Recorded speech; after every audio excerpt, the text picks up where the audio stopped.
Waalaikumsalam. Nah, hari ini akan membahaskan tentang kesulitan belajar berdasarkan hasil penilaian. Nah, ibu-ibu, menurut ibu-ibu, apakah di kelasnya anak-anak itu mengalami kesulitan belajar tidak? Nah, kesulitan belajarnya apa saja? Gitu. Ayo, jadi yang pernah dialami misalnya, oh anak ini mah kesulitan dalam ini, kesulitan dalam ini, kesulitan dalam ini. Ayo di ini dulu dicatat kesulitan apa sih anak-anaknya. Yuk mulai.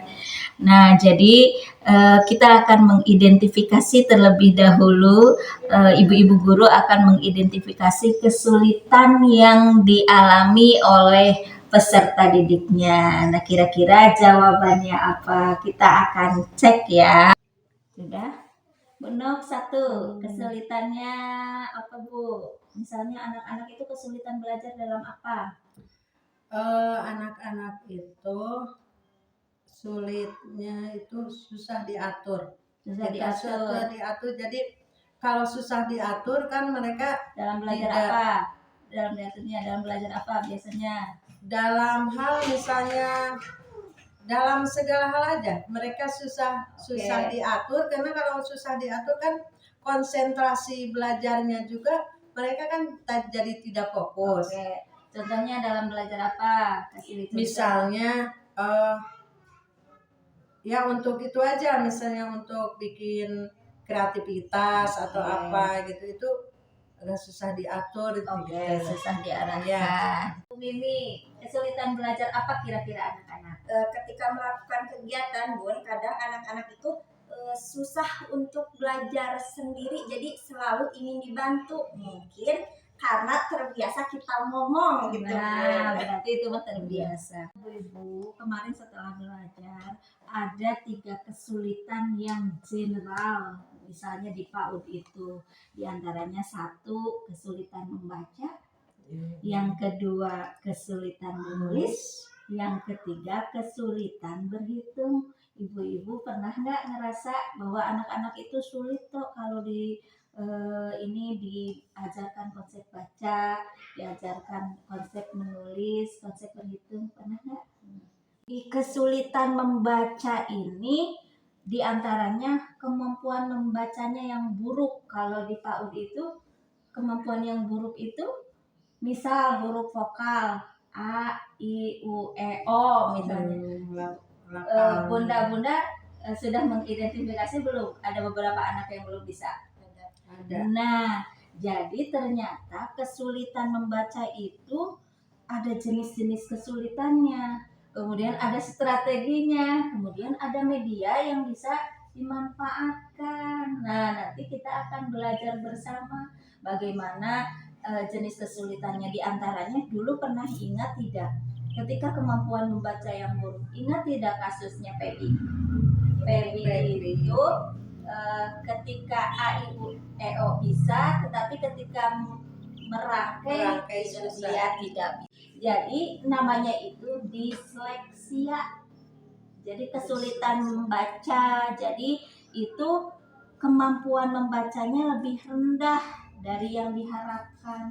Jadi misalnya anak-anak nih, kita akan melihat, tadi juga sudah melihat misalnya, oh ini kalau kelompok usia 5 tahun itu harus bisa A, I, U, E, O gitu. Berarti nanti kita akan selalu mengecek di kesulitan membaca itu, si ini sudah bisa belum, sudah hafal belum. Nah kalau belum hafal gimana misalnya ada strateginya, apakah bisa menggunakan alat bantu visual. Alat bantu visual kan banyak ya, banyak, ada kartu-kartu huruf, kita bisa menggunakan proyektor, bisa untuk A, I, U, E, O sampai hafal melalui nyanyian misalnya bisa. Kemudian bisa kosakata kita sudah mulai karena banyak buku-buku, berarti mulai setiap hari itu dikasih kosakata yang baru gitu anak-anak tehnya. Kemudian membaca dengan keras, kita juga suka ya membacakan cerita dengan keras. Kemudian ada teknologi bantuan, misalnya kalau misalnya ada text to speech aya nama aya di di HP gitu bisa itu digunakan. Kemudian ada petunjuk kontekstual. Hari ini kita pengembangannya literasi. Anak-anak belum tahu a i u e o. Nah, anak-anak kan suka jajan ciki. Nah, sesekali tugaskan suruh digunting bahwa a i u e o gitunya.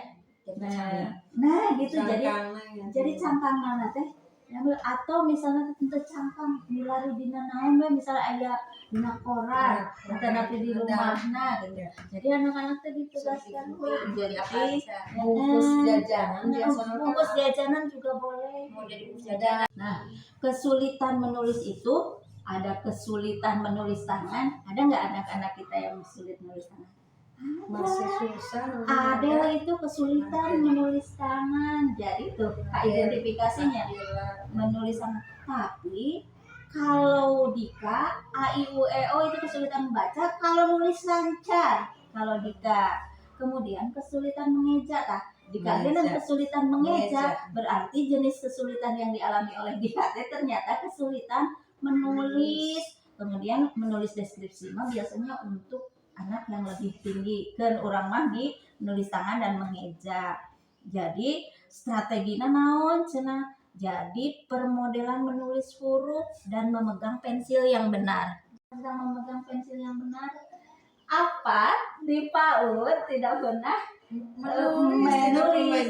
Jadi sekarang pegang pensilnya itu kayak anu dikekeuh gitu. Tidak. Jadi aya nama tah ketika jadi copot kieu tah. jadi entah gitu. Jadi kan anu betul kan ya? Nah, jadi mungkin mah anu teu acan tiasa nulis teh piwara megang nyata perkara kecil heula tah kitukeun tah eta nyomotan.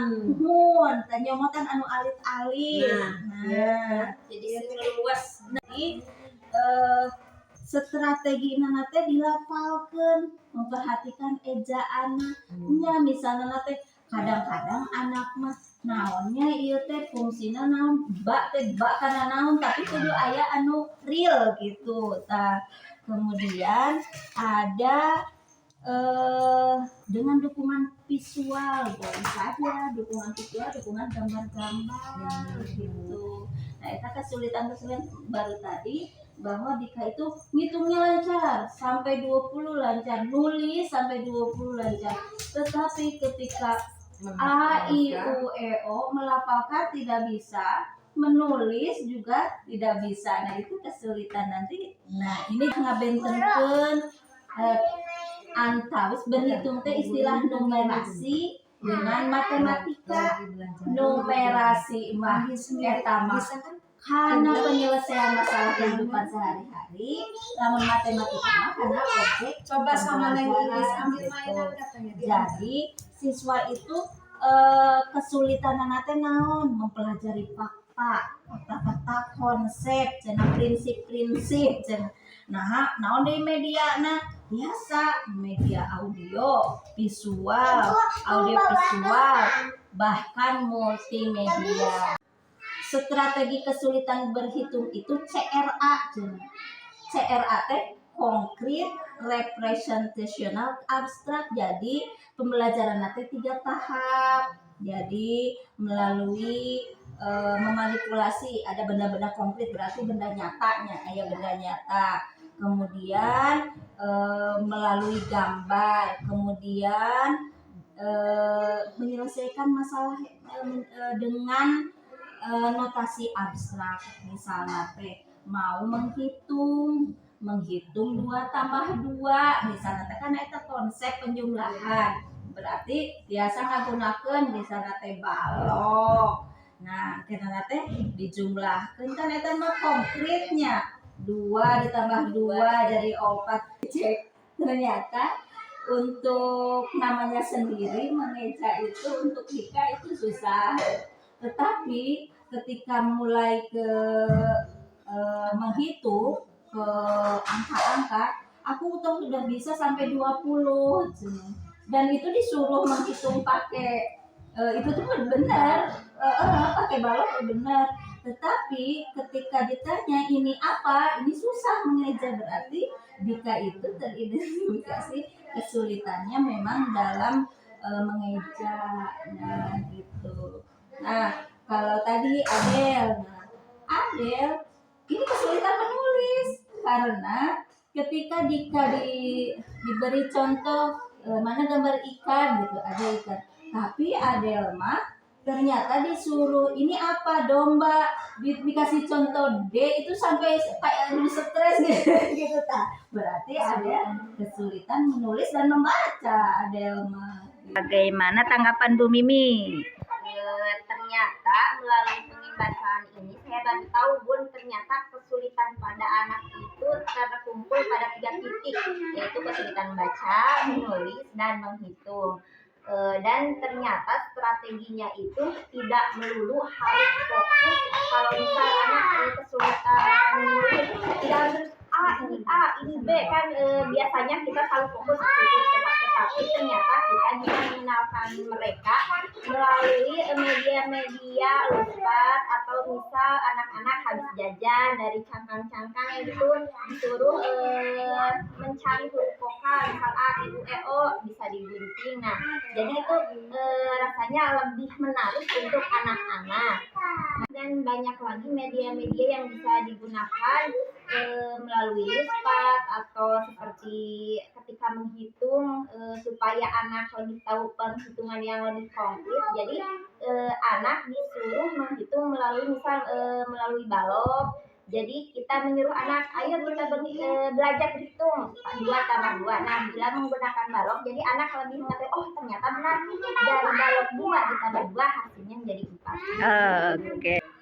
Setelah mengetahui dari pembahasan ini, strategi yang saya gunakan sebagai pendidik yaitu 1, mengubah strategi pembelajaran kepada anak dengan metode-metode tertentu supaya anak lebih bisa mengetahui gimana melafalkan huruf, gimana cara menulis, dan gimana cara berhitung. Metode-metode Luspat ya, menggunakan Luspat seperti ada bungkus-bungkus dari jajanan tertentu yang ada hurufnya, itu bisa digunakan, bisa digunting, kemudian bawa ke sekolah, kemudian dikenalkan itu huruf apa, itu seperti Chromebook dan sebagainya. Kita belajar bersama di Kombel pada hari ini, mudah-mudahan tentang kesulitan belajar anak baik menulis, membaca, dan berhitung, nanti kita akan sama-sama mendiagnosis kembali, melakukan asesmen kesulitan-kesulitan anak, dan kita akan mendiskusikan strategi dan media yang akan digunakan. Terima kasih, semoga bermanfaat. Assalamualaikum warahmatullahi wabarakatuh. Waalaikumsalam.